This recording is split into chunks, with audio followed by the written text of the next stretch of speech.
So ayan mga kabarya, nakabili na naman po tayo ng isa sa pinakamahal na 1 peso coin sa panahon ngayon. At ito po yung 1 peso coin na hard to find at rare coin na kasama sa ating mga binibiling barya. At dahil magagaling ang hunters natin mga kabarya, ay talaga namang nakakakita sila ng mga ganitong klase sa sobrang tiyaga po nila maghanap ng mga ito.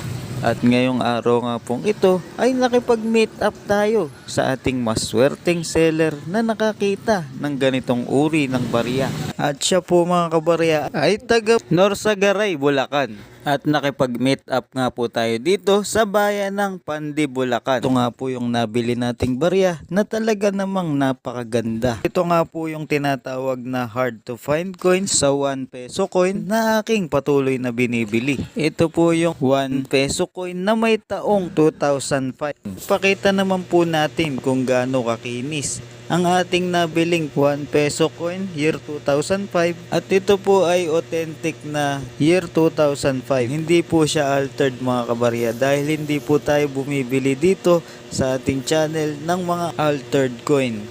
At ayan nga po yung likod niya mga kabarya. Kaya maraming salamat po kay Sir na taga Norsagaray, Bulacan. Maraming salamat sa ibinenta nyong barya sa akin. Kung sakasakali naman na ikaw ang makakakita ng mga ganitong klaseng barya katulad na lamang ng mga una kong nabanggit, ay wag po kayo magdadalawang isip na mag-send sa Facebook page na RDC Coins and Collectibles. At pag nakita ko po ito mga kabarya at mga tumpak sa aking hinahanap, ay hindi po ako magdadalawang isip na bilhin sa inyo ito. At hindi lang yan mga kabarya dahil marami pa po akong iba't ibang klase ng baryang binibili. Katulad na lamang po ng 10 peso coin na may taong 2007. Patuloy po akong naghahanap ng ganitong uri ng barya. Ganon din po sa 5 peso coin. Patuloy pa rin po tayong naghahanap ng year 2006, 2007 at year 2008. Sa 1 peso coin naman ay may hinahanap din tayo.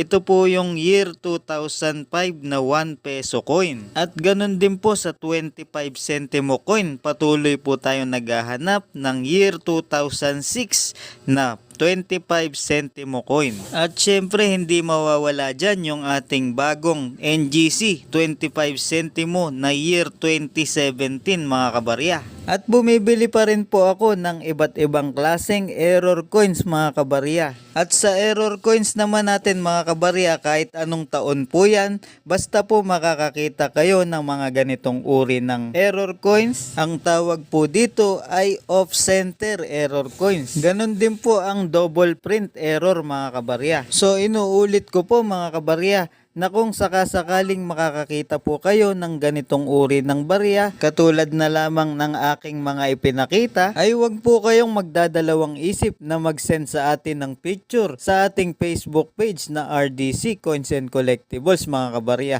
At pag nakita ko po yun, mga barya nyo na tugma sa aking hinahanap, ay hindi po ako magdadalawang isip na bilhin sa inyo yan mga kabarya. Maraming salamat po.